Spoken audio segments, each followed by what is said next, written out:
Meanwhile, Mal gripped the side of the carriage as it bumped up the rocky road. Though the misty forests of Camelot Heights were beautiful, and the sweet, almost briny smell of the pines reminded her of the sea surrounding the Isle of the Lost, she wished King Arthur would pave the roads. Maybe it was something they could discuss at today's meeting. How much farther? She asked Ben, who was seated on the cushioned bench opposite her. In the small window behind him, Mal could see their driver struggling with the reins as he urged the pair of Auradon horses up Camelot's hill. Ben grinned at her. Getting motion sickness already? Mal stuck her tongue out at him. We've been on this road for 3 hours. I'm kidding. I'm tired of it too, he said, stretching out his legs and bumping hers. His tall frame was cramped in the small royal carriage, but we're almost there. He turned and looked out the window expectantly. Like magic, Mal saw the soaring turrets of King Arthur's castle begin to appear behind the treetops. She sat back in relief as Camelot came into full view, its grand stone walls towering high above the tree line. Hey, there they are! Ben touched his finger to the glass and pointed at one of the lower balconies of the fortress. There, waving with both arms, were Evie and Jay, whooping and calling out to the travelers. Doug stood next to Evie, grinning from ear to ear. The sight of the group cheered Mal immediately. Hey, she hollered. She stood and opened the side window of the carriage, leaning out and causing the cab to jerk to one side. Don't break your neck before we get there, Ben said, pulling her back, but he was laughing too. In no time, the two were alighting from the royal carriage in front of the enormous oak doors of King Arthur's castle. Their arrival for an official visit on Mal and Ben's tour of the United Kingdom of Auradon saw a cheerful welcome. Jay, Evie, and Doug rushed down to meet them, and King Arthur greeted them warmly. Artie sent his regards. He'll join us this evening, the king said, but in the meantime, there may be some other familiar faces around the castle. Including us, Jay said, giving Mal and Ben a bear hug. How's the hunt going? Ben asked Evie. Wonderful, she said, clasping her hands. Doug and I found some great fabrics at the Camelot Heights markets, and I'm already getting inspiration for next season's style. How cool would tapestries look? She jerked her thumb over her shoulder to one of the many woven hangings on Camelot's walls. This one, fittingly depicting Arthur himself pulling the sword from the stone. Tapestries on handbags, jackets, pencil skirts, 3-piece suits, Evie listed, her eyes glittering. I'd wear it, Ben laughed. Very medieval chic. And has Jay been helpful? They couldn't have carried all of those rugs from the market if I hadn't been there, Jay said, sniffing. So it's a good thing I tagged along. I wasn't about to let all of you hang out in Camelot without me. Well, I'm glad we'll get a chance to see everyone at once, Mal said. Especially you, King Arthur. I'm not sure we've formally spoken yet. How have things been around Camelot Heights? Very well, Arthur said, but we're looking forward to working with you to make them even better. We're looking forward to it too, Mal smiled at him and Ben. You'll get a different answer if you ask Archimedes, Doug said, scratching his head. He's been complaining from the moment we got here. Evie giggled. He means well, I think. Archimedes tells it like it is, King Arthur laughed. He may well be a useful advisor to you one day, King Ben and Queen Mal. But please, come meet the rest of our guests. Make yourselves comfortable. He led the group through the grand halls of the castle, lined with suits of gleaming armor set on pedestals and the richly woven tapestries that had caught Evie's eye. At last they came to a great throne room which held the famed round table around which Arthur and his contemporaries were said to meet. The table, huge and made from English oak, was painted dark green and cream and carved with the names of the king's original knights. Already seated with mugs of hot apple cider were 3 other members of royalty and a very elderly owl. Queen Mal, King Ben, King Charming said, rising and shaking both their hands. Queen Ella did the same. I hope your journey was a smooth one, the Queen asked. Smooth? It was, Mal started. hesitating when Ben discreetly elbowed her. Beautiful, she wished, elbowing him back. The scenery is breathtaking around here. King Arthur beamed. Ben, Mal, we'd like to introduce you to our daughter Chloe, Ella said, gesturing to the young girl at the table. Chloe rose, pushing her curly blue hair behind her ears and smiling eagerly as she shook the hands of Mal and Ben. It's great to meet you both, she said. I've heard so much about all your adventures.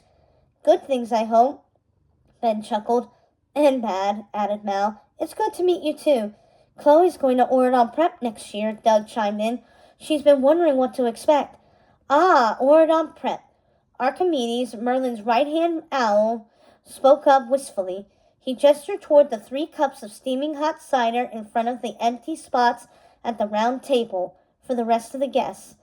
It used to be Merlin Academy, mind you, before the committee decided to change the name, he continued, somewhat begrudgingly, his feathers ruffling.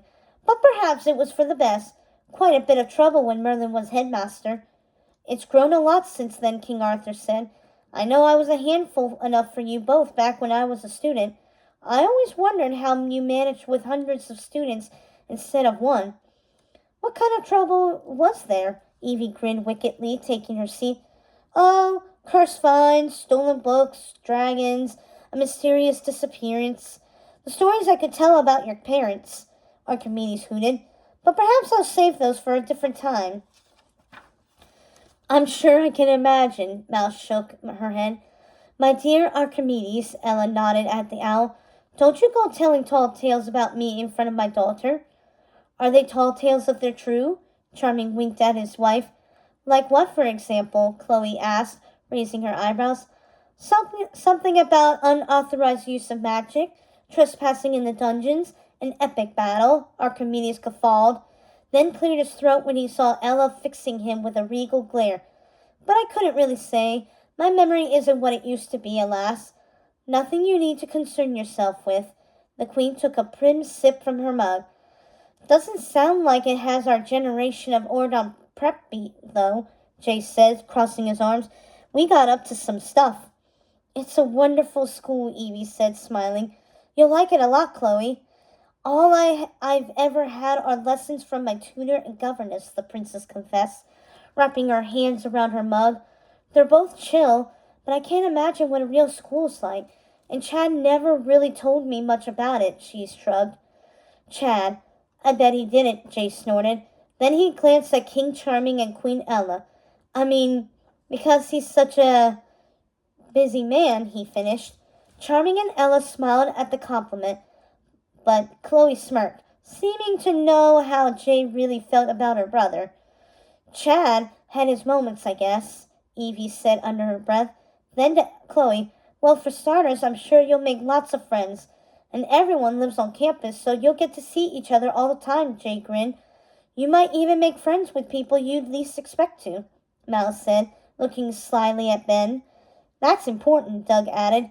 You never know who's going to end up being your closest buddy or your business partner, Evie winked at him. But besides all that, the classes rule, said Jay. My favorite was history of woodsmen and pirates, so be sure to check that one out. Best grade I've ever got. I'm sure you won't have to take remedial goodness, Chloe, Mal quipped. The others are interesting, though. Life skills without magic was tough. But it ended up being useful. I've had to look at more than one checkbook while reviewing Auradon's finances. Do you like sports? Evie asked. The princess nodded. A ton. I was thinking about joining the tourney team. Jay pounded the table with his fist. Fighting Knights all the way. Sorry, he went on when everyone jumped. I just really love tourney. What position? Chloe laughed and shrugged. Oh, I don't know, but the forwards always look so cool. Let's go, Jay whooped. Forwards are the best. You'll make a great one. It's not too dangerous, I hope, Queen Ella said, clicking her tongue. The others shared a look. The dragon cannon that aimed to knock the players over was no joke, and Jay had taken more than one illegal tourney stick to the head. Well, I survived, Jay said mildly, scratching the back of his neck. There are plenty of other things as well, Evie broke in. If you like singing, There's an a cappella group, and yours truly influenced the creation of a sewing club, she said modestly. That all sounds awesome, Chloe beamed. Mostly I'm really into history. Oh, that's great, Mal said. Auradon has the best library in the kingdom, and you'll find new things to be interested in, too. Before I ever came to Auradon, I wasn't always sure where I belonged or what I was supposed to do. But the school gave me a place to figure that out. Chloe nodded, and Ben raised his mug of cider. Well said, Queen Mal, to anything being possible. Hear, hear, King Arthur said. They clicked cups all around. I'm sure it will be more peaceful, though, with no more villain kids at Auradon Prep, Chloe said once everyone had taken a sip.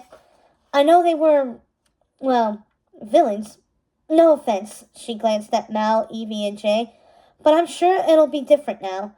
Chloe, Ella said, only slightly reproachfully. Oh, Mom, Chloe replied, isn't that a good thing? Not to have too much trouble? It's true, Evie sighed. The VKs are a dying breed. Ben and Mal exchanged a glance. It seemed the others had forgotten. There might not be any villain kids at Auradon Prep these days, Mal said slowly, but there is still Wonderland. And that is the end of Beyond the Isle of the Lost Wonderland. Thank you so much for joining me on this prequel journey to Descendants, The Rise of Red.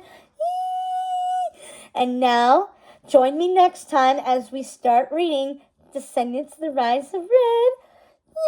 Till next time, guys.